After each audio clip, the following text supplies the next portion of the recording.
कौन सा गीत था वो? हिंदुस्तान में ब्रिटेन के लोगों के समर्थक बहुत बड़ी संख्या में रहे, और ना सिर्फ ब्रिटेन के समर्थक रहे बल्कि अंग्रेजों के तलवे चाटने वाले घराने इस देश में रहे। अंग्रेजों की जी हजूरी करने वाले घराने इस देश में रहे, और जिन खानदानों ने अंग्रेजों के जितने ज्यादा तलवे चाटे, उन्हीं खानदानों का नाम इस देश में गर्व से लेते हैं लोग। जो अंग्रेजों के सबसे ज्यादा पिट्ठू बनकर रहे, जो अंग्रेजों के चरणों में साष्टांग बिछ जाते थे, ऐसे ही लोगों को इस देश के इतिहास में पढ़ाया जाता है।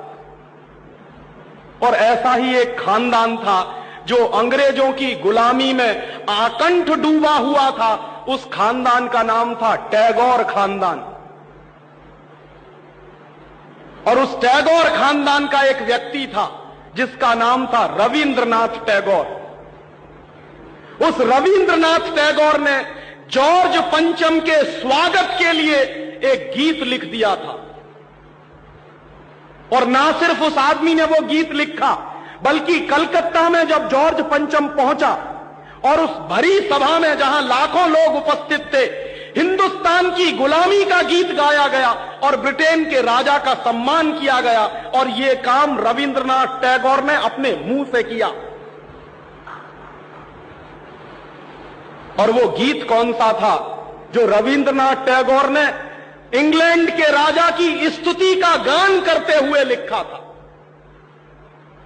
वो गीत वही है जिसको आप कहते हैं जनगण मन अधिनायक जय हे भारत भाग्य विधाता। बहुत शर्म आती है मेरे जैसे आदमी को जब वो गीत गाने के लिए कोई मुझे कहता है कि ये गाओ।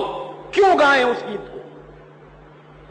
रविन्द्रनाथ टैगोर तो चापलूसी करते थे अंग्रेजों की, रविन्द्रनाथ टैगोर तो चाटुकार थे अंग्रेजों के, और रविन्द्रनाथ टैगोर तो साइकोफेंट थे अंग्रेजों के।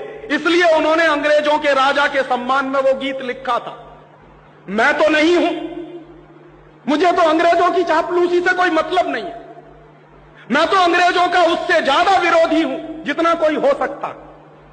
लेकिन मेरे आजाद देश में उस गीत को बार बार गवाया जाए, यह मेरा राष्ट्रीय अपमान का प्रश्न है।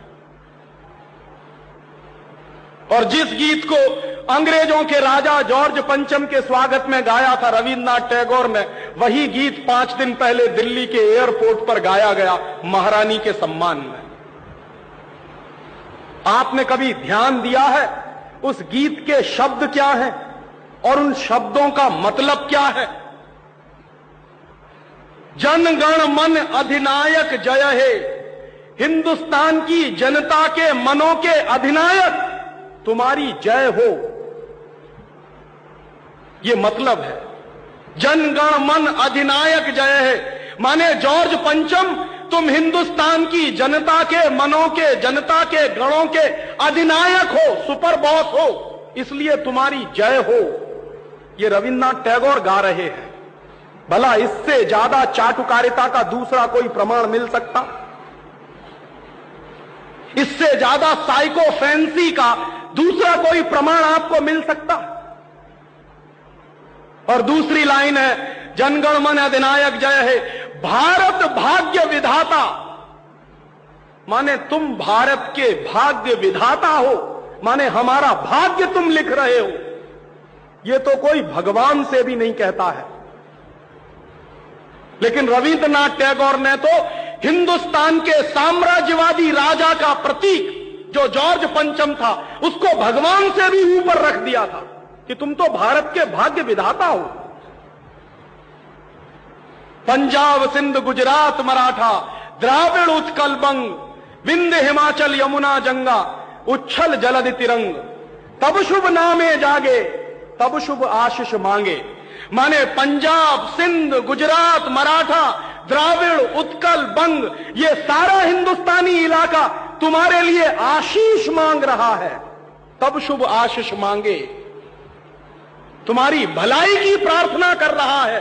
ये पूरा हिंदुस्तान जो अंग्रेजों की गुलामी में सिसक रहा था, उसको रविन्द्रनाथ टैगोर लिख रहे हैं कि ये सारा का सारा हिंदुस्तान तुम्हारे लिए आशीष मांग रहा है। तब शुभ आशीष मांगे, और वो सारी की सारी आशीष हम तुमको दे रहे हैं अपनी तरफ से। और अंत में जनगण मंगलदायक जय हे भारत भाग्य विधाता, वही भारत के भाग्य विधाता तुम्हारा मंगल हो, तुम्हारा कल्याण हो। माने जो हमको गुलाम बनाने के लिए आए हैं, उनकी चाटुकारिता में कोई आदमी कितना बिच सकता है, इसका यह निकृष्ट नमूना है। और अंत में वो कह रहे हैं कि जय हे जय हे जय हे, माने तुम्हारी ही जय है, तुम्हारी ही जय है, तुम्हारी ही जय है। ऐसा गुलामी का प्रतीक गीत ये गुलामी के दिनों में गाया गया एक ऐसे हिंदुस्तानी की तरफ से जिसको शायद आप बड़े श्रद्धा की नजर से देखते हैं। और ये गीत जब गा दिया था उन्होंने और चरणों में बिछ गए थे रविंद्रनाथ टैगोर, तब अंग्रेजों ने उनको नोबेल प्राइज दिलवा दिया था पुरस्कार के रूप में। रविंद्रनाथ टैगोर को ऐसे ही नोबेल प्राइज नहीं मिला था। अंग्रेजों ने कुछ नियम बनाए थे, कुछ परंपराएं बनाई थी, और अंग्रेजों के नियम क्या थे? जो अंग्रेजों की जितनी ज्यादा चाटुकारिता करे, जो अंग्रेजों के जितने ज्यादा पैर चाटे, उसी को अंग्रेजी सरकार राय बहादुर का खिताब देती थी। उसी को अंग्रेजी सरकार हिंदुस्तान में और इंग्लैंड में नाइटहुड की पदवियां दिया करती थी। ऐसे ही लोगों को अंग्रेजों की तरफ से इनाम मिलते थे, क्योंकि वो अंग्रेजों के चरण चाटते थे और हिंदुस्तान को गालियां देते थे।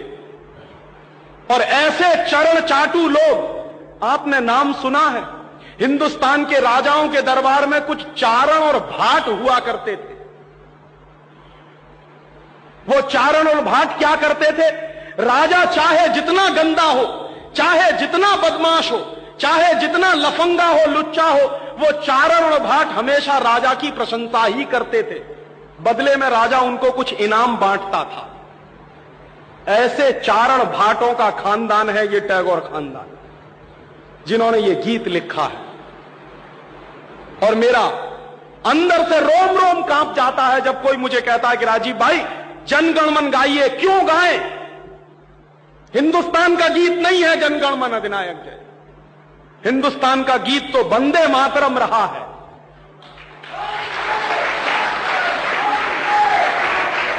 और ये वंदे मातरम जैसा गीत जो हिंदुस्तान की आजादी की लड़ाई का प्रतीक था, जो हिंदुस्तान के लोगों में खून में जोश भरने का काम करता था, उस वंदे मातरम जैसे गीत को हिंदुस्तान में राष्ट्रीय गीत का दर्जा दिलवाने में 50 साल लग गया हमको, अब जाके हुआ है।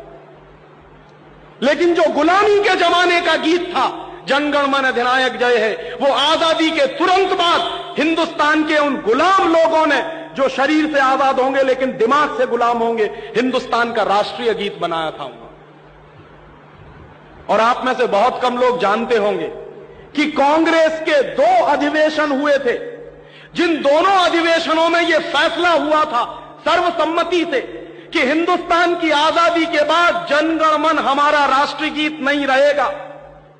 यह फैसला हुआ था कांग्रेस की समिति में। लेकिन उन्हीं कांग्रेस के लुच्चे नेताओं ने आजादी के बाद उसी को अपने देश का राष्ट्रीय गीत घोषित करवा दिया। इससे ज्यादा शर्म की दूसरी बात कोई हो नहीं सकती। और वो गीत जिस तरह से गाया गया था, जॉर्ज पंचम की अगुवाई करने के लिए, जॉर्ज पंचम का स्वागत करने के लिए कलकत्ता में लाखों लोगों के बीच में, वही गीत अब फिर गाया गया है महारानी के सम्मान में उस दिन दिल्ली के